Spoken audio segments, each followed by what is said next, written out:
As darkness settled, rain lashed the windows of Dr. Helena Harper's isolated lab.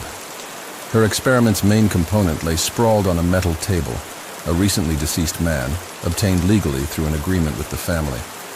Helena's groundbreaking work in neurobiology and AI made her a pioneer in her field, but even her colleagues weren't aware of the true depth of her endeavors.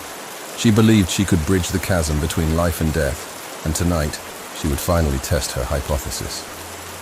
Next to the table, a computer whirred and flashed with arcane symbols. It was connected via a web of electrodes to the dead man's brain. The idea was simple, yet revolutionary. By inputting a specific series of electrical impulses, Helena hoped to reactivate the brain, restoring a semblance of consciousness without the traditional signs of life. After a final check, Helena initiated the sequence. The corpse jolted once, and then its eyes snapped open. The monitors began to chart brain activity. Helena was ecstatic. She'd done it. But her elation was short-lived. The cadaver began to mutter, the words disjointed and feverish. Cold. So cold. Darkness. Why? Helena tried to communicate, asking if the man recognized her, if he remembered anything, but his responses were erratic, shifting from confusion to anguish. Suddenly, the cadaver sat up, eyes wide with terror, staring straight into Helena's. Why did you bring me back? The others. They are watching. Helena was stunned. What others? She asked, trying to make sense of his incoherent ramblings. But the man became even more distressed, muttering about shadows, whispers, and a cold, relentless void. Helena tried to calm him, assuring him he was safe. Then the lights flickered and went out. Panicking, Helena reached for the emergency flashlight, her only source of light. In its beam, she saw the cadaver still upright, its eyes now glowing a faint blue, transfixed on something behind her. Slowly, she turned. What she saw made her heart stop. Shadowy figures loomed just beyond the light's reach, their form constantly shifting, like smoke. Their eyes, similar to the cadaver's, stared hungrily at her. You shouldn't have crossed the boundary, one of them whispered, the voice echoing around the lab, cold and devoid of any human warmth. Helena's science-driven mind struggled to comprehend the surreal nightmare unfolding before her. The bridge she'd created between life and death had not only restored consciousness to the dead, but had also attracted entities from a realm unknown.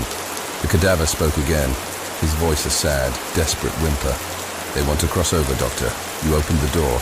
Now they want in. Determined to rectify her mistake, Helena rushed to the computer. She had to shut down the experiment, sever the connection. As she typed furiously, the shadowy entities drew closer, their whispers growing louder, more demanding.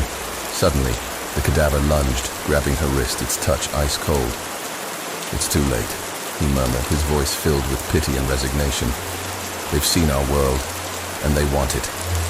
Helena pulled away, using the flashlight to momentarily repel the shadows. She had one chance. She needed to reverse the electrical impulses, hoping it might close the gateway she had unwittingly opened. But as she began the sequence, she felt a cold hand grip her shoulder. The entities had reached her.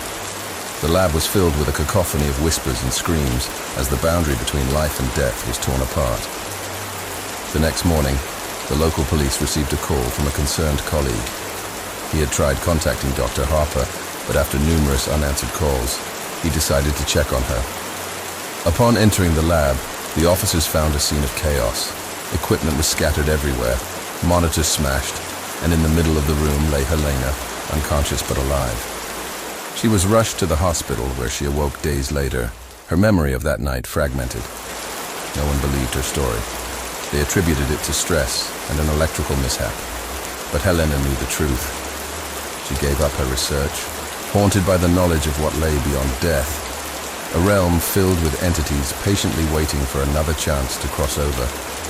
To this day, if you visit that isolated lab, shut down and abandoned, you might hear whispers echoing in the darkness, a chilling reminder of the night when the boundary between life and death was breached. The question remains, was this real, or just a tale spun to frighten? Only Helena knows, and she isn't speaking.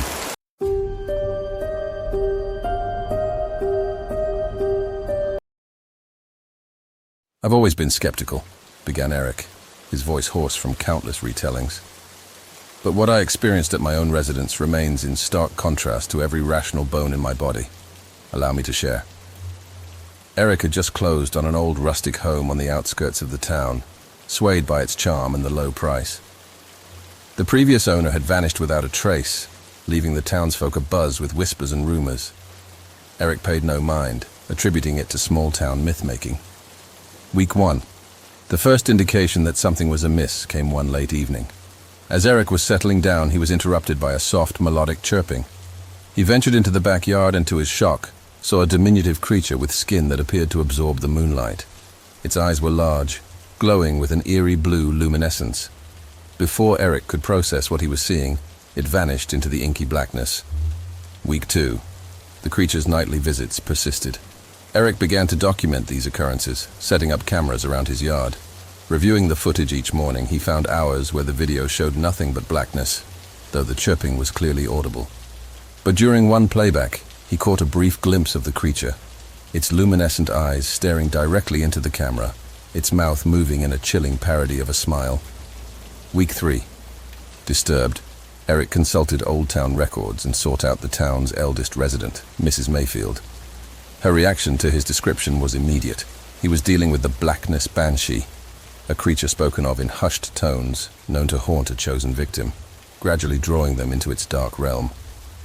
The Banshee feeds on attention and grows in power the more you acknowledge it, Mrs. Mayfield warned.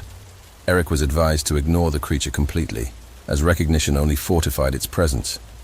Week 4. But avoidance proved impossible. Objects within Eric's home shifted inexplicably.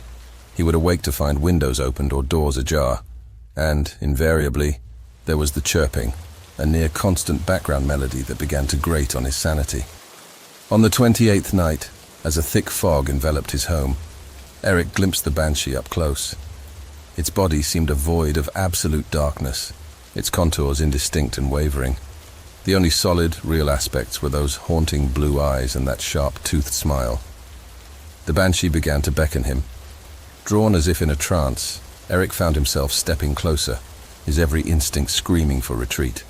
As he stood mere inches away, the creature whispered in a voice that sounded like the rustling of dead leaves. "You're mine now." Week 5. Desperation set in. Recalling his earlier conversation with Mrs. Mayfield, Eric remembered her mentioning an old banishment ritual. Seeking her out, he pleaded for guidance. "You'll need to confront it directly," she began. "At the heart of the night, when its power is at its peak. Recite the ancient words I give you, show no fear, and it may leave you be." The confrontation was set. Cameras rolling, Eric stood in his yard, fog swirling as the chirping began. From the fog emerged the Blackness Banshee, its form more substantial, its eyes more piercing. With shaky hands, Eric began reciting the chant Mrs. Mayfield had given him. The Banshee halted, its eyes narrowing. It seemed momentarily confused, faltering in its approach. But as Eric continued, the creature began to emit a sound that was part shriek, part growl. The very air around it seemed to tremble. Eric's voice grew more confident, the words flowing more easily. And as the final word left his lips, the Banshee released a deafening screech and imploded into a burst of darkness, leaving no trace of its existence. Back in the present, Eric looked drained, his tale concluded. "I've since left that house and that town behind," he confessed. "But every night, I fear the chirping will return, that the Blackness Banshee will emerge from some forgotten corner to claim me. Be wary of the things lurking just beyond the veil of our understanding.